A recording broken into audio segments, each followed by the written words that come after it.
Thank you very much. Thank you very much. Great honor. Today it's my privilege to welcome the Prime Minister of a very special place, the United Kingdom, to the White House. Prime Minister Starmer, you've been terrific in our discussions. You're a very tough negotiator, however. I'm not sure I like that, but that's okay.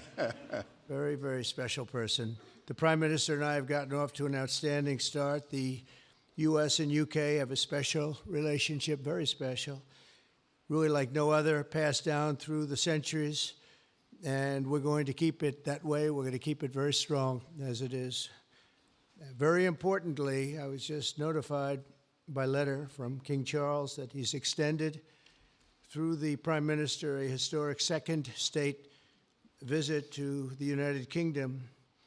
And that's a great honor because it's never happened before.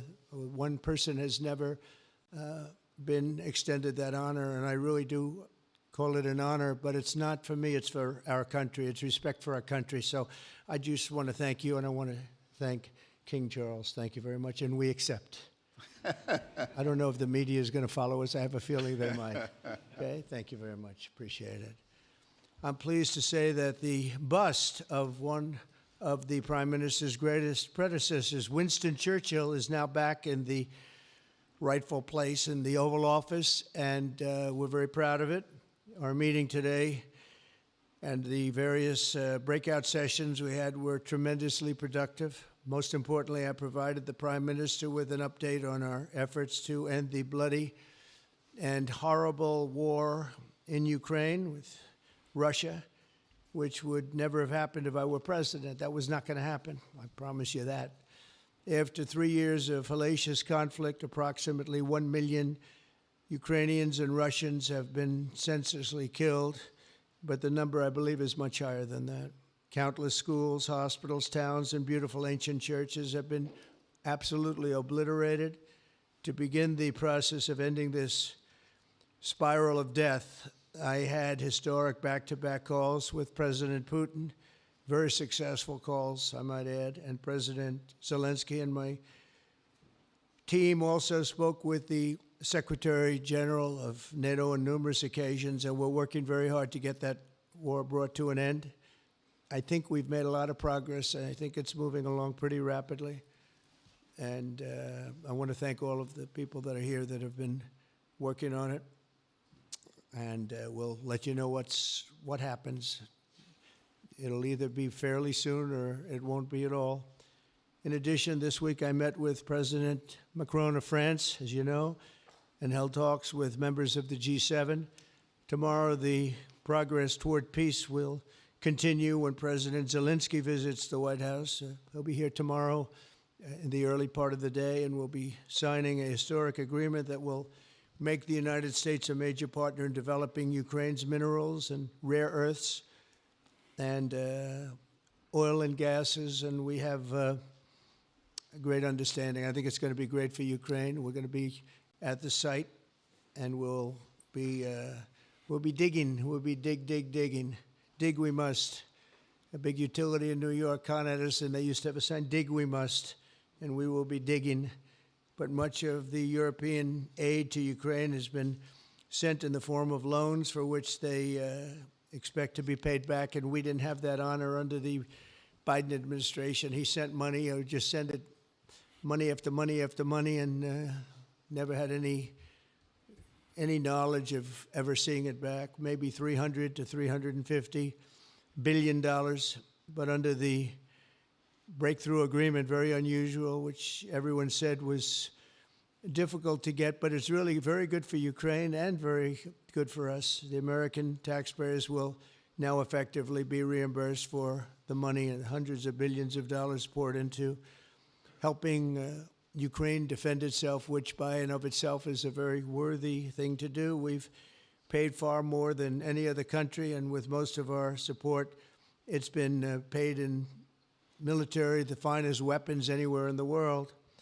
This includes vast amounts of military hardware, ammunition, and various other things that we now have to start rebuilding our own stockpiles. Additionally, the minerals agreement will provide the basis for a more sustainable future relationship between the United States and Ukraine, and thus stimulate the long-term prosperity that will help the Ukrainians rebuild their country. It's been demolished, and the ruined infrastructure. The infrastructure, as you know, is in very bad shape. In just over 1 month, our administration has already achieved more progress toward peace than years in the other administration where they did nothing toward peace. They didn't understand what was happening. Our approach is basically common sense. As I said, so many of the things that we do are based on common sense. If you want peace, you have to talk, both sides. As I discussed with Prime Minister Starmer, the next step we're making is toward a very achievable ceasefire. We hope that that can happen quickly, because thousands of young people, in this case, we're not talking about Americans, we're talking about Ukrainians and Russians are being killed every week, thousands. And it's a rough battlefield. It's a flat piece of land, and the bullet only stops when it hits somebody. And this week, I saw the reports, and it's I don't even want to say what they are, but thousands of people, young, vibrant people died. And we want to stop that. Senseless. Should have never happened. This will lay the groundwork for a long-term peace agreement that will return stability to Eastern Europe and hopefully ensure that such a terrible war will never happen on European soil, or for that matter, anywhere again. It's a horrible thing that's going on. The disaster in Ukraine shows exactly why it's so important for the United Kingdom and other NATO partners to make large investments in their defense capabilities. In many cases, 4% or 5% of GDP would be appropriate. I know that they're raising it. I just read an article, a great article, about the work you're doing in the UK as to the military. You're raising it quite a bit, which is a great thing to do for your country. It's a great thing to do. It's sad that we need that, but probably need that. So congratulations on that. I know you got it through. After years of chronic underfunding, there's an urgent need to catch up for some countries. And I want to thank the Prime Minister once again for traveling here today. Working together, I believe that we'll once again demonstrate the power of our country's unique friendship. This is indeed a unique friendship. It's been many years, and I think it's only gotten stronger, and we will make sure that it stays that way. We're going to have a great trade agreement. One way or the other, we're going to end up with a very good trade agreement for both countries, and we're working on that as we speak. I think we'll have the confines. I think we'll have something maybe even in terms of possibilities agreed to very shortly. JD's working on it, Vice President, and Scott, and I'm just looking at this all from Mike. You're going to work on it. Everyone's going to work on it. We'll see if we can do something pretty quickly, but we're going to make some great trade agreements with the UK and with the Prime Minister, and it'll happen very quickly. So I just want to thank you again, and please thank King Charles for the invite, and I look forward to you giving our acceptance on behalf of the United States of America. Thank you very much, sir.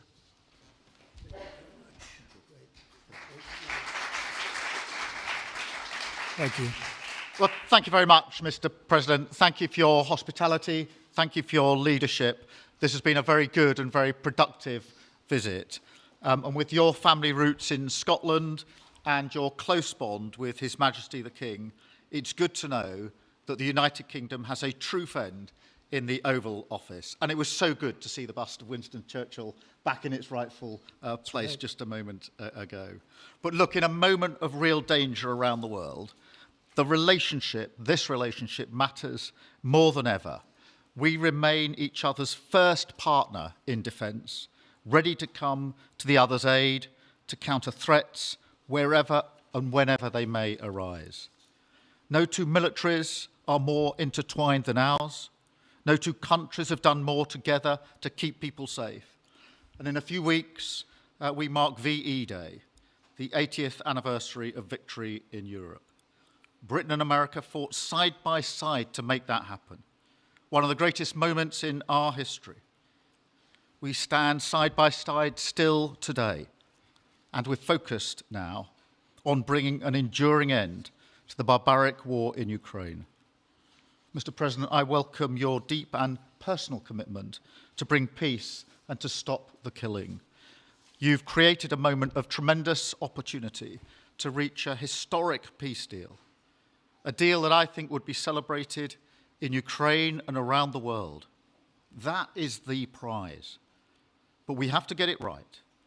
There's a famous slogan in the United Kingdom from after the Second World War. That is that we have to win the peace. And that's what we must do now. Because it can't be peace that rewards the aggressor or that gives encouragement to regimes like Iran.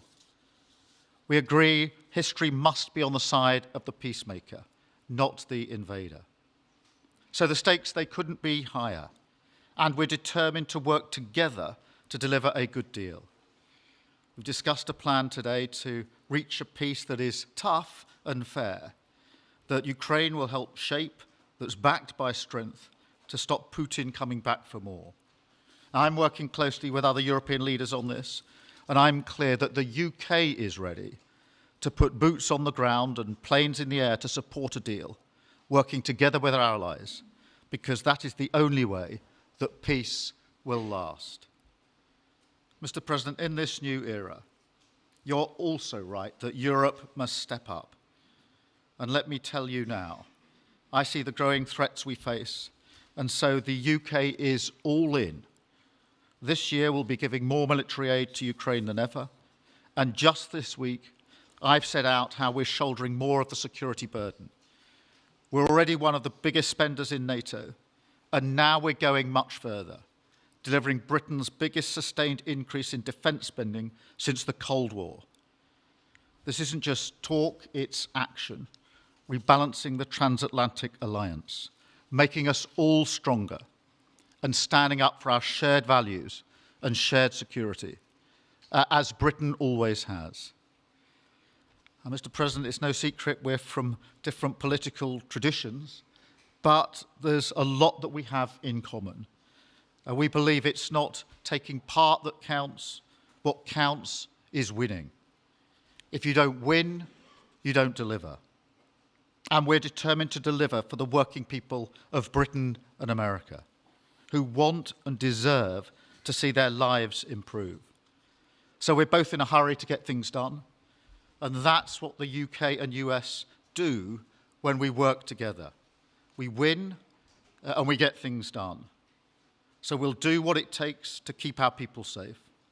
We'll also work together to deliver some big economic wins that can benefit us both. We have a $1.5 trillion invested in each other's economies, creating over 2.5 million jobs across both economies.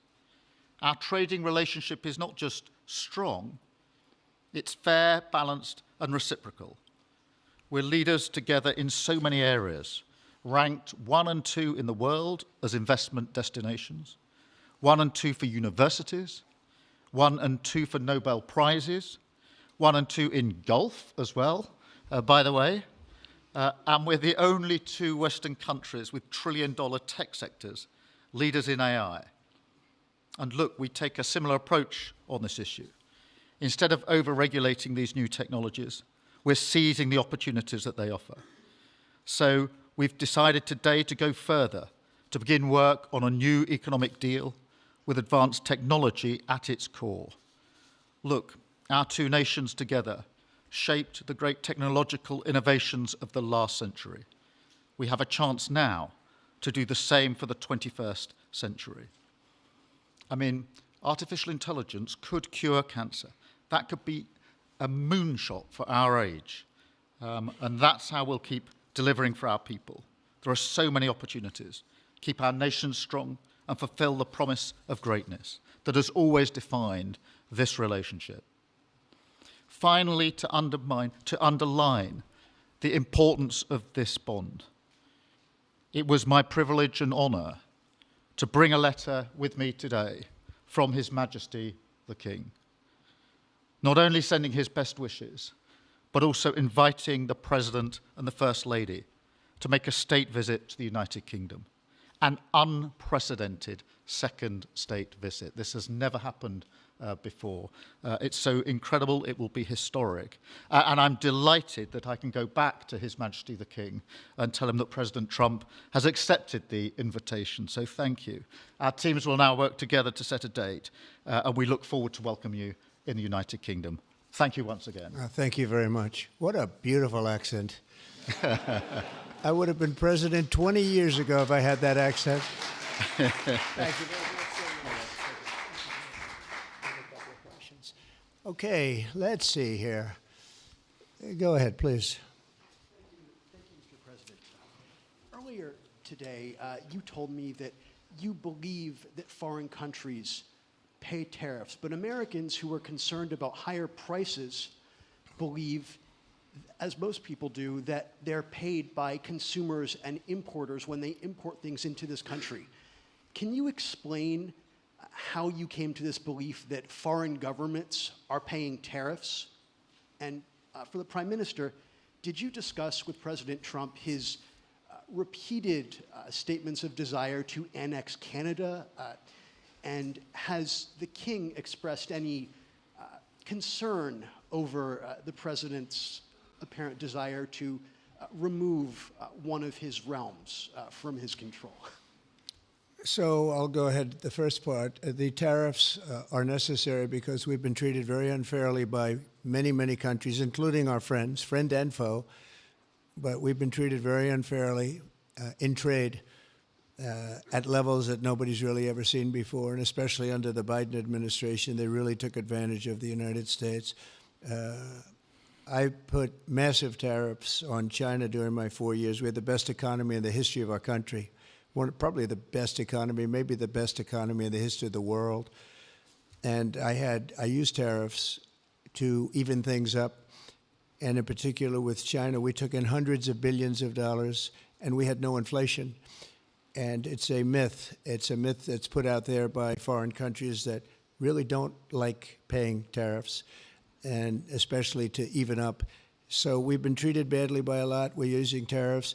And I find, and you just have to look at the numbers, but I find that it's not about inflation, it's about fairness, and the inflation for us has not existed, and I don't think it's going to exist. We're going to bring our car industry back, we're going to bring our chips back, we're going to bring so many things back to our country, including pharmaceuticals and drugs, and the thing that's going to get us there is tariffs. And I say often, it's my favorite word in the dictionary, but I always preface that by saying now, because I got into a lot of trouble with the fake news where they say that's not good, so I say God, love, family, wife, they're all my favorite words, but tariff is about number 4 or 5 on the list.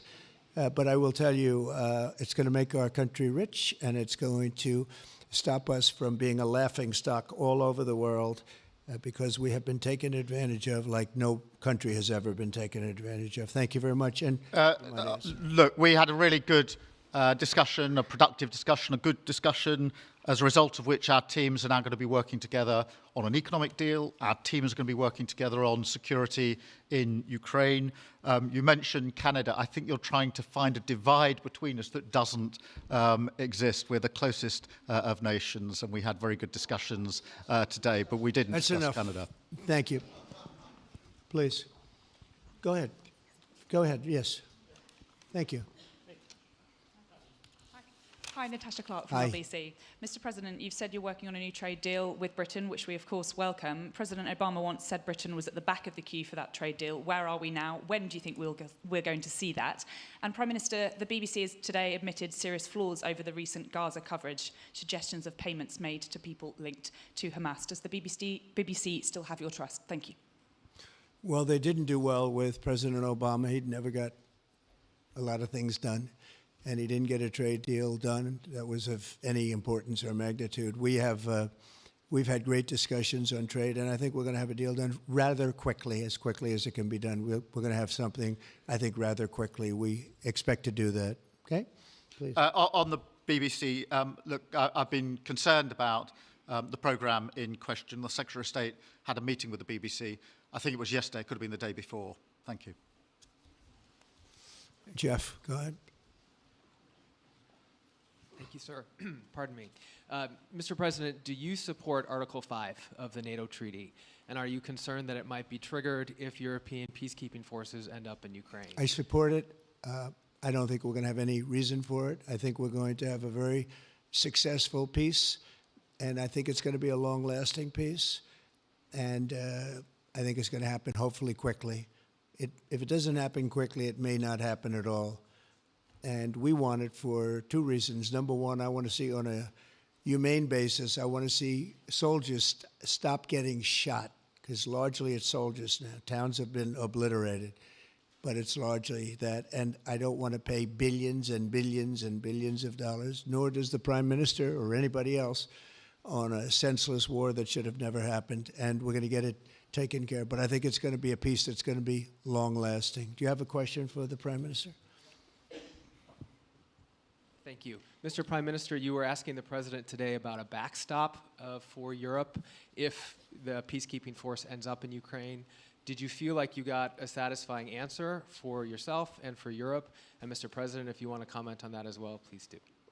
I felt we had a very productive discussion. Obviously, as the President says, the deal has to come first. But yes, our teams are going to be talking about how we make sure that deal sticks, is lasting and enforced. So our teams will be talking about that. Okay. Please, Blue. Mr. President, some experts think it could take more than a decade to mine the precious minerals from Ukraine. How much should the U.S. expect to receive, and when do you expect to see that come to fruition? Well, we're never going to know that answer, but by our being in Ukraine and doing the exploration and also the digging and taking the rare earth, which we need in our country very badly, we'll be doing a substantial amount of work, probably about at least what we have in there, and we hope to be able to do that. You never know when it comes to that. You know, you dig and maybe things aren't there like you think they're there, but we'll be spending a lot of time there. It'll be great for Ukraine. It's like a huge economic development project, so it'll be good for both countries, okay? Please. Prime Minister, excuse me, Prime Minister, you've talked about putting British soldiers' boots on the ground in Ukraine in the event that President Trump succeeds with his peace deal. But can you do that without a firm assurance that America will have our back in the form of some kind of security guarantee were Putin to breach that agreement? And Mr. President, tomorrow you're seeing President Zelensky to sign this deal on minerals and energy that could be hugely important to the United States. Will you take the opportunity to apologize to him for calling him a dictator while praising Vladimir Putin, who is a dictator? Well, Robert, let me start by saying I've been really clear today and previously that I think that European countries, including the United Kingdom, need to step up in our own defence and security. We've been doing that in recent days. You saw the announcement we made on spending just the other day. In addition to that, I've made it clear that the United Kingdom will play its full part in ensuring that if there's a deal, and we hope there is a deal in Ukraine, that is a lasting deal that sticks. And we're obviously working with other European countries on that, France and NATO in particular. But I think I'm hosting 18 countries on Sunday to further our discussions.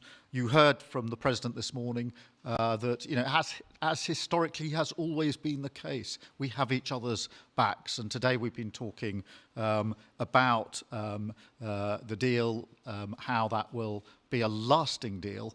And coming out of this, our teams will now be talking in detail about that. And I think we're going to have a very good meeting tomorrow, 11 o'clock. And I think we're going to have a very good meeting tomorrow morning. We're going to get along really well, okay? We have a lot of respect. I have a lot of respect for them. We've given them a lot of equipment and a lot of money, but they have fought very bravely, no matter how you figure it. They have really fought. Somebody has to use that equipment, and they have been very brave in that sense. Yeah, please, go ahead. Ceasefire deal is nearing an end this Saturday, and there's been some worry that phase 2 might never get there. Do you believe that phase 2 of the ceasefire in Gaza will come to fruition? And have you spoken to Netanyahu about it?